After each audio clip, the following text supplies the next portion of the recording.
Good morning বন্ধুরা, আজকে আমরা জানব প্রেজেন্ট পারফেক্ট টেন্স সম্পর্কে, যার বাংলা অর্থ হচ্ছে পুরাঘটিত বর্তমান কাল। ভার্বের এই কাল দিয়ে আমরা যে কাজ অতীতে শেষ হয়েছে কিন্তু তার ফল এখনও বর্তমান রয়েছে তাকেই বোঝায়। যেমন খেয়েছি, গিয়েছি, এগুলো। এর ফর্ম কী হবে বা গঠন? সাবজেক্টের সঙ্গে হ্যাভ, হ্যাজ, তার সঙ্গে বসবে থার্ড ফর্ম অফ ভার্ব বা পাস্ট পার্টিসিপেল রূপ। যেমন ইট হ্যাজ রেন, বৃষ্টি হয়েছে। Rita has eaten rice, Rita ভাত খেয়েছে। এখানে কিছু নিয়ম আছে, যেমন থার্ড পারসন সিঙ্গুলার সাবজেক্টের ক্ষেত্রে থার্ড পারসন সিঙ্গুলার নাম্বার যদি হয় তাহলে সাবজেক্টের ক্ষেত্রে হি, সি, ইট এর ক্ষেত্রে হ্যাজ বসবে। আই, ইউ এবং যে কোনো প্লুরাল সাবজেক্টের ক্ষেত্রে হ্যাভ বসাতে হবে।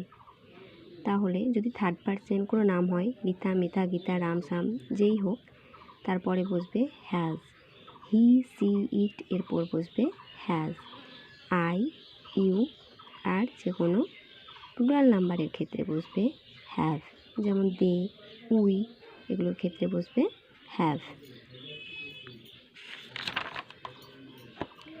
তারপরে এসো প্রেজেন্ট পারফেক্ট টেন্সের সাথে নট এর ব্যবহার। ফর্ম কী হবে? সাবজেক্ট, তার সঙ্গে হ্যাভ, হ্যাজ, তার সঙ্গে নট এবং থার্ড ফর্ম অফ ভার্ব। এখানে উদাহরণ দেখো, John has not arrived yet, জন এখনও উপস্থিত হয়নি। I have not done the work yet, আমি এখনও কাজটি করতে পারিনি। তো কোয়েশ্চেন মার্ক দিয়ে present perfect tense, question mark দিয়ে প্রেজেন্ট পারফেক্ট টেন্স কী হবে?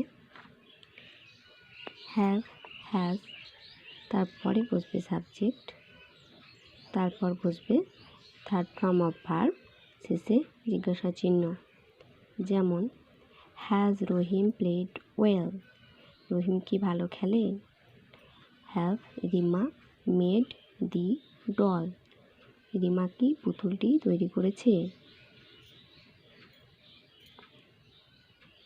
তাহলে এটা হলো কোশ্চেন মার্ক দিয়ে। এখানে দেখলে নট, নট দিয়ে কী হবে, আর এখানে দেখলে কোশ্চেন মার্ক দিয়ে এর ফর্ম কী হবে। এবার এসো কিছু উদাহরণ তোমাদের জন্য এখানে দেখিয়ে দিই, আরও কিছু উদাহরণ দেখিয়ে দিই। যেমন এখানে আছে দেখো, সে চা খেয়েছে, সে চা খেয়েছে, সে চা খেয়েছে কী হবে? হি,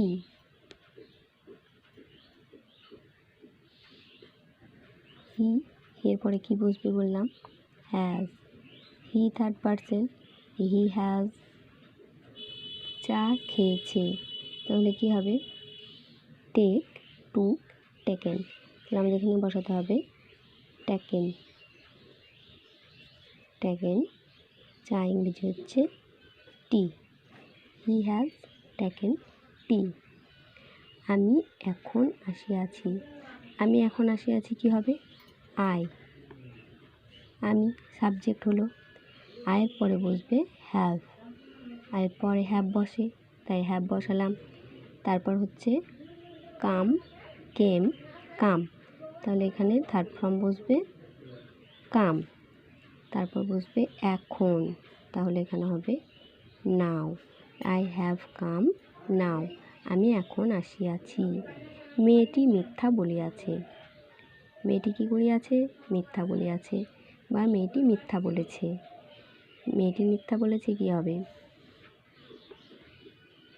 দি গার্ল, মেয়েটি কী করেছে? মিথ্যে বলেছে, তাহলে কী হবে? The girl. যেহেতু থার্ড পারসন তাহলে বসলো হ্যাজ, তারপর হবে টেল, টোল্ড, টোল্ড, তাহলে এখানে হবে told a lie. The girl has told a lie. মেয়েটি মিথ্যা বলেছে। তোমরা কি সেখানে গিয়েছো? তোমরা কি সেখানে গিয়েছো? এখানে দেখো এটা কোশ্চেন মার্ক আছে, তাহলে আমাদেরকে কী করতে হবে? তোমরা কি সেখানে গিয়েছো? তো প্রথমেই তোমরা, তোমরা হচ্ছে প্লুরাল নাম্বার, তাহলে প্রথমেই বসবে হ্যাভ। হ্যাভ ইউ, ইউ তোমরা, হ্যাভ ইউ। এবার থার্ড ফর্ম কি হচ্ছে? গিয়েছো, গো। গো এর থার্ড ফর্ম গো, ওয়েন্ট, গান।